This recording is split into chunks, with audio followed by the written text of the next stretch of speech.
Well, hello, everybody. This is your host, Valerie Kene, with another round on how to live and thrive in the rich flow of life. Oh, my goodness. Today, our featured guest is Nina Ganguli. I'm so proud and overjoyed and honored to have her with me now. Nina is the award-winning author of the book she just recently launched called Confessions of a Can't-aholic. Oh, yeah. It's all about how to go from I can't to I can. You see, no one can touch this subject matter better than Nina, as Nina is a survivor of incest, and now she thrives because she took that experience to build herself up and uplift her life to a life of purpose. And now she's a certified professional coach, but she chooses to be called, check this out, a change agent, because her mission is to help women who feel stuck, ashamed, or have poor self-esteem or very little self-esteem, be able to turn it all around completely 100% to live with the new magic of clarity with laser-like focus and have the courage and confidence to live and thrive and have the life of your own choosing. Isn't that right, Nina? And welcome, welcome, welcome. Thank you for joining thank me. you. Yeah. Thank you, Valerie. Yeah, what a Nina, beautiful introduction. Yeah. I know. You're the founder, CEO of the Apostrophe Project, the method you help to have people be able to turn their life around. So I want you to just dig in and start and give us a little background on yourself, Nina. Tell us a little history. Okay. Well, Valerie, first of all, thank you so much for that beautiful, warm, wonderful introduction. Oh, you're welcome. You definitely have humbled me. So my story, and likewise. Yeah. My story started, as every person's story does in childhood. Things happen to you, and things are not always a bowl of cherries, and I am a survivor of incest. Okay. My father molested and sexually abused me from a very young age, right up until my mid-20s. When I was about 37 years old, he passed away. Right. And his passing away was a big awakening for me. So maybe it sounds callous, or maybe not, but had he not passed, I wouldn't be talking to you today. I can believe his passing, it awakened something within me, which made me realize two things. First, I was not living my own life. I was living my life for him, based on his constructs of what he thought and who he thought I should be, and how I should manage myself. When he passed away, I was lost. I was in a world of unknowing. I lived in a world of everything he told me I could and couldn't do, and then I came into a place of I have no idea who I am anymore. And over the past 9 years, I have spent rebuilding myself to, maybe that's not the word. The right word is not rebuilding. It's discovering who I was born to be. Awesome. So in this type of self-discovery, we know now it was the father that was the abuser, and these type of things happened to you, and now you've given yourself a pretty good, hefty tag. You call yourself a change agent. I think it is so amazing, Nina. I love that. Yeah. Thank you. So we know what led you to writing this sort of book. So I guess you felt through a lot of that type of things that happened to you, and we don't have to detail them on this call, but you had a lot of I can't in your mind, right? And so tell us how Absolutely. tell me about that. Well, growing up, I was told who I could be, which was the caretaker of my father's emotional needs, physical needs, and everything that I was born to be was not allowed to manifest. Right. And that's where, in my world, anything I wanted I couldn't do because I had to put his needs ahead of mine. It was my job to make sure he was taken care of. So my growth and my personal development and my own identity didn't exist. It didn't exist outside of him. Mm-hmm. So I always thought, I want to do this. Oh, I can't do that. That's not my job. My role is to make sure I take care of, my dad's needs and his whatever he needs and all of that first. And I don't even come second. I just don't come in the picture. I have no idea what that's like. And even though I was married, even though I had children as a mother, he superseded everything. Okay.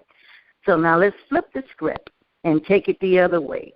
Once you had that phase of self-discovery, what did you go through to get to that phase of self-discovery? Tell us. You have to, honestly, every story that I've heard, as well as my own, has always been a place of you have to go down deep. And that's deep, and it's dark, and sometimes it's ugly, and it's painful. My father died. My best friend decided that, our friendship wasn't working. My brother was dealing with his grief. My mom was dealing with it, and I was lost. And honestly, I turned to my spirituality. Cool. I needed to find forgiveness. I needed to find redemption. Yes. And you did. I did. I honestly came out the other side exactly who I'm meant to be. Awesome. So let's dig just a little bit deeper. Let's go into that and jump right in. Once you were able to get into your spirituality, what did you find out about yourself that was so amazing? I'm anxious to hear. I found out that I could and that I can. That's what we want. And so let's get into it, Nina. So now that we know you could and you can, tell us what you're doing with yourself. It is so amazing to hear what Nina's working on. Tell me about the Apostrophe Project. I really want them to know about that. Hey. Well, I developed the Apostrophe Project. It's my coaching practice. It's my soapbox.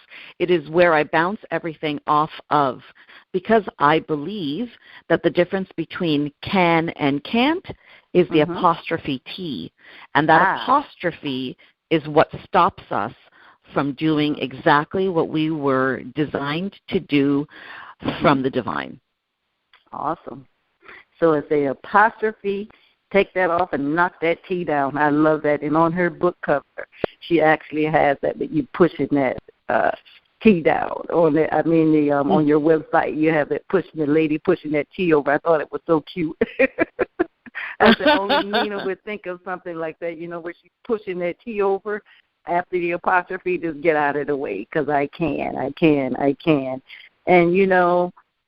it's so wonderful, because I tell you, there are so many people out here that have had similar stories, or even the very same thing happen in their lifetime, and they get stuck in that mood, just thinking they live in a state of shame, guilt, and fear.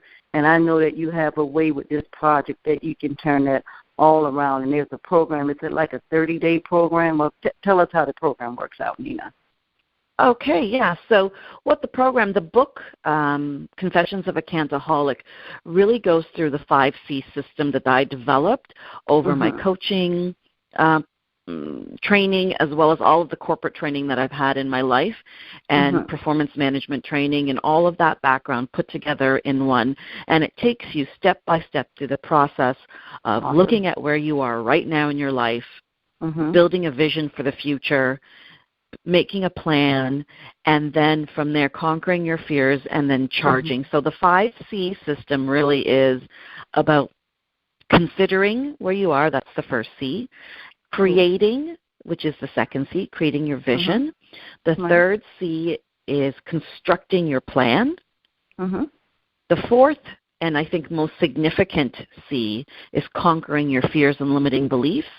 Wow. And then the final one is charging forward, taking charge and moving forward. And I've got the book out with that information. And the second thing is, right now I'm developing a pilot program to bring this out into the world, because I think that is my divine purpose. And how does that pilot program work? What is that all about?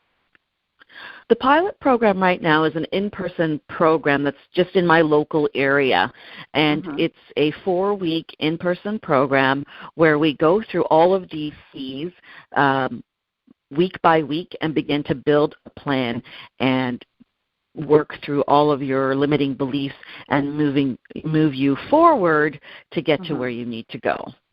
And so where are you? In Toronto, right, Nina? I am. I'm currently in Toronto. I live just a little bit outside of Toronto in the GTA, and anybody who lives in Toronto, Ontario, Canada will know the area. And yes, I'm still looking for some participants that would be interested in working with me. I'm doing this right now as a gift to the participants because of what we're both going to get out of it. Wow, amazing. So do you think one day, Nina, you're going to put this online so we can get this all over the world, or is it just going to always keep it local? Oh, no, my friend, it is going online. I'm already developing the plan for online. It should be ready probably to launch at the end of January of 2016. Very cool. So this call is going to be concluded, Nina, but I don't want to end without you letting folks know how they can get in contact with you with your awesome mission. Your message for the world is so powerful and profound. Please give us that information, how we can get a hold of you, and also join your pilot program if we're in that area. Of course. You can get a hold of me on Facebook. Just look up Nina Ganguli. You will find my Apostrophe Project page. You can tweet me on Twitter at @the_proj. You can get to my website, www.theapostropheproject.com. And, of course, you can always call me. My number is 416-357-1765 if you're in the local area and you're interested in participating in the program. All right, Nina. So Nina is Nina, Ganguli, Ganguli, and tell your phone number one more time, slowly. Of course, 416-357-1765. All right, folks, you got it. You know how to contact Miss Nina. She is powerful, she's wonderful, and simply amazing. And so at this point, Nina, our call is concluded, and you know I love you dearly. Thank you, Valerie. Right back at you. All right. Bye-bye now.